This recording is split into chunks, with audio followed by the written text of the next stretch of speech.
everyone. Welcome to my podcast, Love and Courageous. I'm your host, Demetris. And on today's episode, I'll be speaking about Donald Trump's $5,000 child bonus bill that has not been passed, but he has introduced. With birth rates in America declining, Donald Trump and his administration is trying to start a pronatalist movement by encouraging women to have more kids by offering a $5,000 baby bonus. This movement calls for traditional family values and for women, mainly white women, to have more children.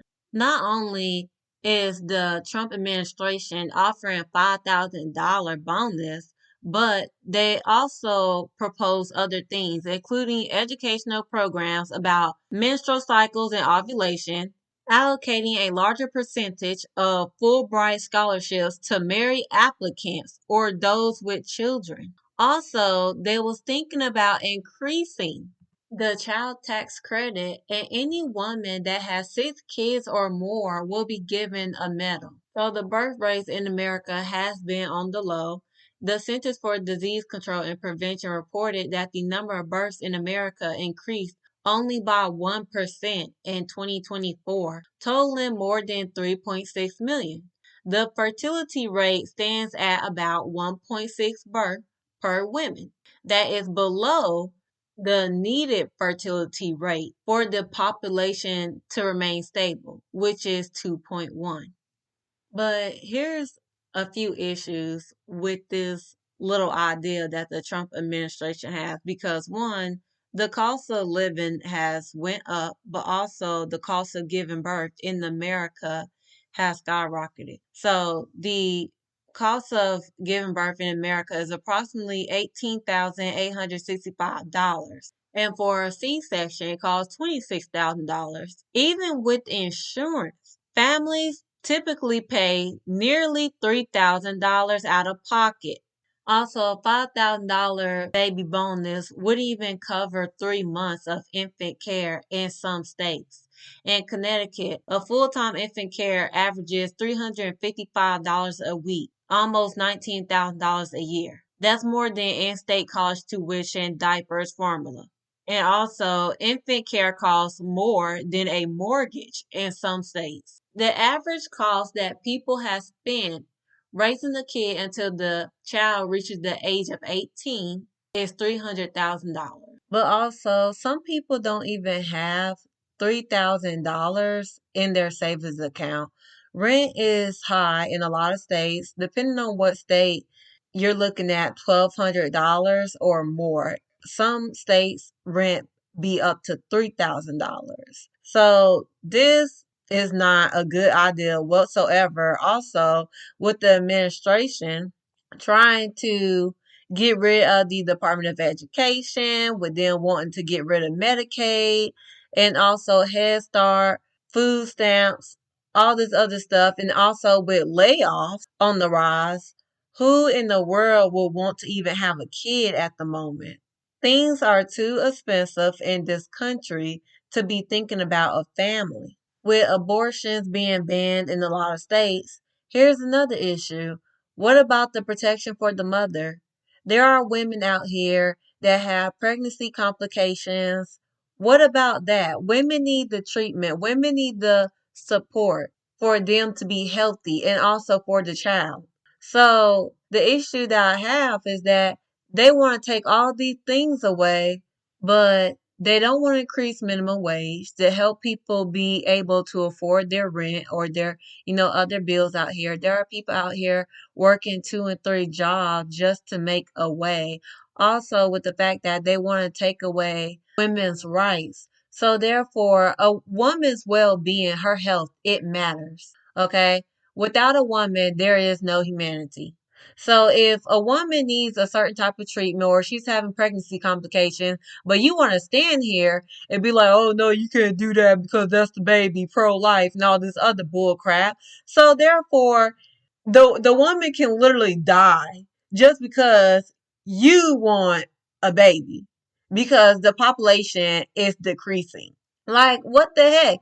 They just want to use us women for our womb because the simple fact birth rate is low in this country. And not only that, but if the birth rate keeps declining, then that means that we have a slower economic growth, and also labor force will be decreasing. And so this is why they're promoting this $5,000 child bonus, but y'all do not want to increase the minimum wage. Y'all do not want to help lower the cost of living, make groceries more affordable. And not only that, but they act like they're so pro-life, but y'all don't even want to change the gun laws. We have kids out here being shot up in the schools. Y'all don't even want to protect the kids once they come out the womb. But this is another reason why they want majority of white women to have kids, because the white population is decreasing. White people are literally a minority, and white people want to be a majority, but they never were. So that's one of the things. And also, this is why they deported a lot of Latinos and stuff, because, like I said, white people, they literally want to be a majority. Because that whole giving a woman medal thing, that is nothing new. That's something that the Nazis did back in the day. The Mother's Cross was a Nazis award for German women who gave birth to 8 women or more. But like I said earlier, it has not been passed or anything. It's just something that the administration has introduced. So we will see if this actually goes into effect. But I'm about to get into the Black History Fact for today. So the Black History Fact will be about Memorial's Day. So a lot of people knows that Memorial's Day is about honoring veterans of all wars. But that is not the true history of Memorial's Day.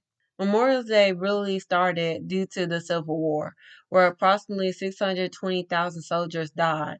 About two-thirds passed away from diseases. A commemoration organized by free slaves took place on May the 1st of 1865 in Charleston of South Carolina, at a former planters' racetrack where Confederates helped capture Union soldiers during the last year of the war. At least 257 prisoners died, many of disease, and were buried in unmarked graves. So black residents of Charleston, South Carolina decided to give them a proper burial. In approximately 10 days leading up to the event, roughly 24 black people reorganized the graves into rows and built a 10-foot tall white fence around them. A archway overhead spelled out "Martyrs of the Racecourse" in black letters. About 10,000 people participated in the May 1st tribute. Starting at 9 in the morning, about 3,000 black school children paraded around the racetrack, holding roses and singing the Union song, and were followed by those representing aid societies for free black men and women. Black pastors delivered sermons and led attendees in prayer and the singing of spirituals. And there were picnics. This tribute gave birth to American tradition. The war was over, and Memorial Day has been founded by black people in a ritual of remembrance and consecration. But the origin story it told was not the Memorial Day history that a lot of white people had wanted it to tell. White people that suppressed the origin Memorial Day wanted to reclaim power after the end of Reconstruction. It interpreted Memorial Day as a holiday of reconciliation, marking sacrifices by white Americans on both sides. Black people were largely marginalized in this narrative. Now, the story that did stick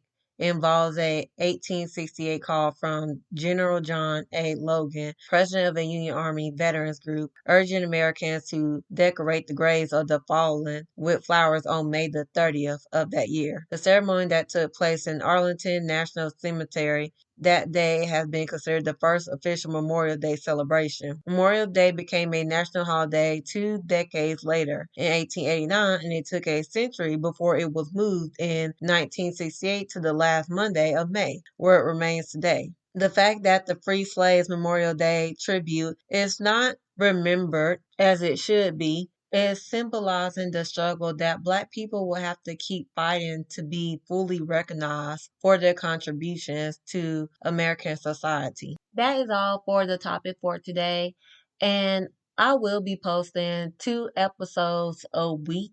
Not every week, but some weeks. And the days are going to be Wednesday and Sunday whenever I do 2 episodes. So on Wednesday, I'll be talking about the Diddy trial. So thank you everyone for listening to my podcast, and I hope y'all have a lovely day.